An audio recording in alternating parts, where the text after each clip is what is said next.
अस्सलाम वालेकुम दोस्तों, उम्मीद करते हैं आप सब खैरियत से होंगे। तो दोस्तों खुशामदीद कहते हैं आपको हमारे नए यूट्यूब चैनल पर। और जैसा कि आप सबको पता है कि पाकिस्तान रेंजर्स में जो सबसे बड़ी भर्ती है 2024 की वो आई हुई है, जिसमें मुख्तलिफ़ असामियाँ हैं जिसमें आप अप्लाई कर सकते हैं। जिसमें सब इंस्पेक्टर की पोस्ट है, असिस्टेंट सब इंस्पेक्टर की है, जनरल ड्यूटी की है, सिपाही की है, और इसके अलावा ख़तीब की है, नैब कासिद की है, और इसके अलावा बहुत सारी असामियाँ जिसमें आप अप्लाई कर सकते हैं। और दोस्तों अगर इसमें आपकी तालीम की बात की जाए तो मिडल से लेकर इंटरमीडिएट तक आपकी जो एजुकेशन है वो आपकी चल जाएगी। तो दोस्तों पूरे पाकिस्तान से इसमें भर्तियां शुरू हैं। पूरे पाकिस्तान से आप जहां कहीं से भी हैं अप्लाई कर सकते हैं। और इसी वीडियो में आपको बताएंगे कि अप्लाई करने का क्या तरीक़ाकार है और जिस्मानी मेयार आपका क्या होना चाहिए और लास्ट डेट क्या है। तो चलिए दोस्तों वीडियो का आगाज़ करते हैं। तो दोस्तों इसकी अप्लाई करने की जो लास्ट डेट है पाकिस्तान रेंजर्स में, सिंध रेंजर्स में अप्लाई करने की आखिरी तारीख जो है वो 30 मई 2024 है। तो जिन कैंडिडेट्स ने या जिन मेरे भाइयों ने अभी तक अप्लाई नहीं किया है तो वो जल्द से जल्द कोशिश करें। और आपको मुकम्मल गाइड करेंगे कि आपने कैसे अप्लाई करना है, रजिस्ट्रेशन फॉर्म कैसे फ़िल करना है, और अपने डॉक्यूमेंट टेस्ट के लिए जो लेके जाने हैं वो कैसे सबमिट करवाने हैं। तो दोस्तों ये काम आप ख़ुद भी कर सकते हैं, अपने मोबाइल से कर सकते हैं, और हर बंदा ख़ुद अप्लाई करे। मैं यही कहूँगा कि आप ख़ुद अप्लाई करें। चलिए दोस्तों अब आपको बताते हैं कि अप्लाई करने वाले उम्मीदवारान हैं जो उनका जिस्मानी मेयार क्या होना चाहिए। दोस्तों आपका जो कद है वो कम से कम 5 फुट 6 इंच होना चाहिए। और इससे ज़्यादा हो जाए तो अच्छी बात है, वो लंबे कद वाले को तरजीह दी जाएगी इसमें। और छाती जो है आपकी वो 33 इंच होनी चाहिए, और 34.5 इंच जो है आपकी फैलाव के साथ होनी चाहिए। वज़न आपका कम से कम जो है वो 55 kg होना चाहिए। और इसके अलावा आपकी जो उम्र है वो 18 से लेकर 35 साल मुख्तलिफ़ पोस्टों के लिए है। तो दोस्तों सबसे पहली पोस्ट जो जिसके बारे में मैं आपको बताऊंगा वो है ASI की, असिस्टेंट सब इंस्पेक्टर की। तो इसके लिए दोस्तों जो एजुकेशन है वो आपकी FA होनी चाहिए, FSC होनी चाहिए, या इसके मुसावी कोई डिप्लोमा जैसे कि DCOM हो गया, और इसके अलावा ICOM वगैरह वगैरह। तो अगर इसके मुसावी आपकी तालीम है तो आप ASI के लिए अप्लाई कर सकते हैं। और दोस्तों उम्र की बात की जाए तो इसमें कम से कम उम्र जो है आपकी वो 20 से लेकर 35 साल तक होनी चाहिए। दोस्तों कद जो है आपका वही 5 फुट 6 इंच होना चाहिए या इससे ज़्यादा होना चाहिए। उसके बाद जो पोस्ट है दोस्तों आपको उसके बारे में बताते हैं, वो है ख़तीब की पोस्ट। जी हाँ दोस्तों, ख़तीब की पोस्ट है। इसके लिए आपकी जो एजुकेशन है वो कम से कम मैट्रिक पास होने चाहिए आप। और इसके अलावा किसी भी मंजूर शुदा मजहबी इदारे से दरसे निज़ामी में फाजिल होना चाहिए, यानी कि जो 8 साल का कोर्स होता है, या जितने भी मंजूर शुदा इदारों में मजहबी कोर्स वो करवाते हैं ख़तीब के, तो वो आपके पास होना चाहिए। और इसमें दोस्तों आपकी जो उम्र है वो 18 से लेकर 30 साल तक होनी चाहिए, और आपका कद जो है वो 5 फुट 6 इंच होना चाहिए। उसके बाद दोस्तों हवलदार नाइक जनरल ड्यूटी की पोस्ट है। और इसमें एजुकेशन आपकी जो है मैट्रिक पास होनी चाहिए या इसके मुसावी होनी चाहिए। और उम्र जो है आपकी वो 20 से लेकर 35 साल तक होनी चाहिए, और कद आपका 5 फुट 6 इंच या इससे ज़्यादा होना चाहिए। जी हाँ दोस्तों,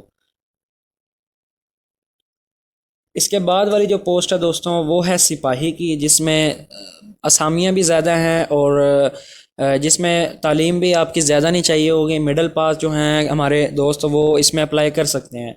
और आपकी उम्र भी 18 से लेकर 30 साल तक अगर इसमें होगी तो आप अप्लाई करने के अहल होंगे। और कद दोस्तों जो है इसमें 5 फुट 6 इंच होना चाहिए या इससे ज़्यादा होना चाहिए। जी हाँ दोस्तों,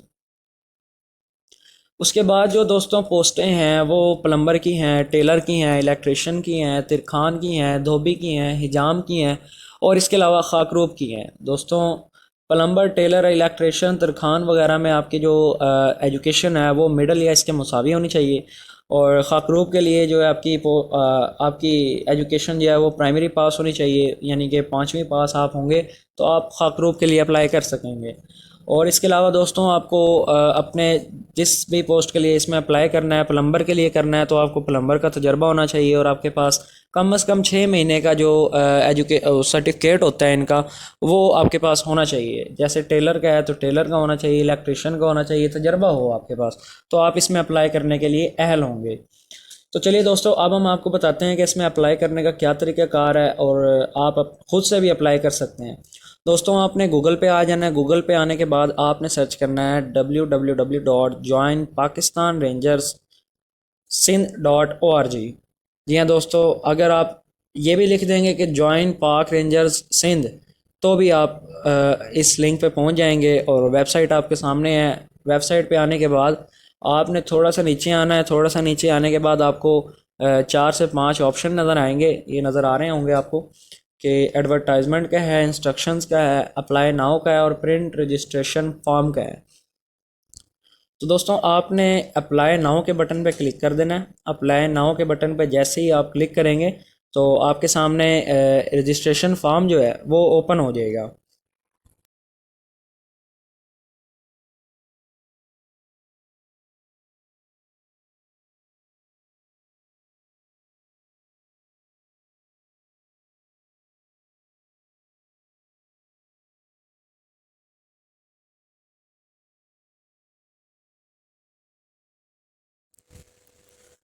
तो दोस्तों सबसे पहला जो हमारे पास ऑप्शन है वो है कि अपनी पोस्ट जो जिसके लिए आपने अप्लाई करना है वो सिलेक्ट करें।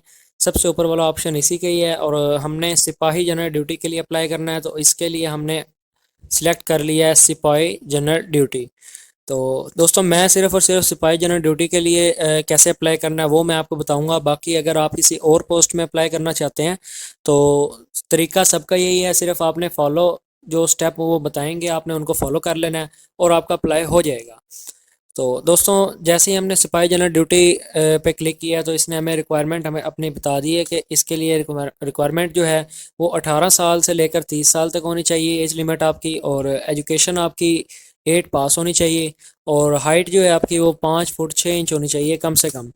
तो दोस्तों आगे चलते हैं। आगे जाके ये पूछ रहा है आपका आईडी कार्ड नंबर क्या है, तो आपने यहाँ पे अपना आईडी कार्ड नंबर डालना है और उसके बाद अपनी डेट ऑफ बर्थ बर्थ डालनी है। उसके बाद एज वो खुद ब खुद कैलकुलेट कर देगा आपकी।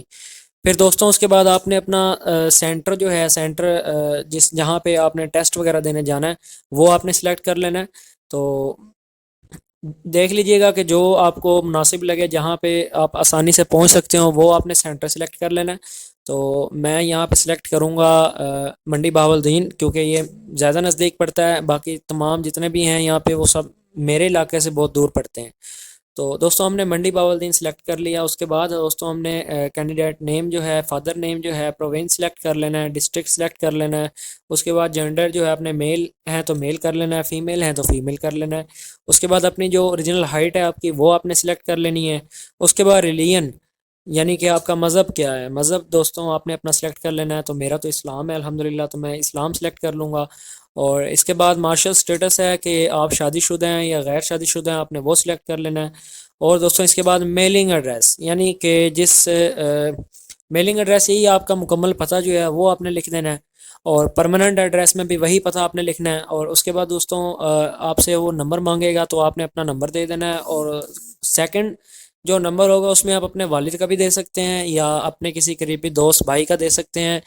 तो दोस्तों उसके बाद हाईएस्ट क्वालिफिकेशन आपने ऐड करनी है कि आपकी सबसे ज़्यादा जो तालीम है वो कितनी है। तो आप मैट्रिक भी कर सकते हैं, 8वीं पास है तो 8वीं भी कर सकते हैं। फिर उसके बाद दोस्तों आपने जिसमें जितनी आपकी क्वालिफिकेशन है उसमें कितने नंबर आए हैं टोटल नंबर आपने लिखने हैं। फिर उसके बाद परसेंटेज वो खुद ब खुद निकाल लेगा। टेक्निकल डिप्लोमा अगर आपने किया हुआ है दोस्तों ये ऑप्शनल है, तो अगर आप लिखना चाहें तो लिख सकते हैं, अगर नहीं लिखना चाहें तो ये कोई ज़रूरी भी नहीं है। तो इसके बाद दोस्तों वो आपसे सवाल करेगा कि आपके वालिद साहब जो हैं वो पाकिस्तान रेंजर्स में मुलाजिम हैं या साबका मुलाजिम है। तो आपने अगर हैं तो यस पे क्लिक कर देना, अगर नहीं है तो नो पे क्लिक कर देना। उसके बाद दोस्तों इसके बाद वो आपसे पूछेगा कि आप इस वक्त पाकिस्तान रेंजर्स में खदमात अंजाम दे रहे हैं या नहीं दे रहे। तो दोस्तों हम नहीं दे रहे हैं, हम आप तो अभी अप्लाई कर रहे हैं, तो हमने नो पे क्लिक कर देना है और सबमिट कर देना है। जैसे ही आप सबमिट करेंगे दोस्तों तो आपके सामने आपका रोल नंबर ज़ाहिर हो जाएगा और आपने वो रोल नंबर वहाँ हमने बैक पे जाके जो रजिस्ट्रेशन फॉर्म का ऑप्शन आता है वहाँ पे जाके क्लिक करना है। क्लिक करके अपना रोल नंबर पेस्ट कर देना है। रोल नंबर पेस्ट करने के बाद जैसे ही आप सबमिट करेंगे तो आपको आपका रोल नंबर स्लिप वो हासिल हो जाएगा। जी हाँ दोस्तों, अगर आपको कोई चीज़ समझ ना लगी हो या कोई चीज़ आप पूछना चाहते हैं तो आप बेशक कमेंट में पूछ सकते हैं। तो दोस्तों मिलते हैं नेक्स्ट वीडियो में इंशाल्लाह, तब तक के लिए अल्लाह हाफिज़।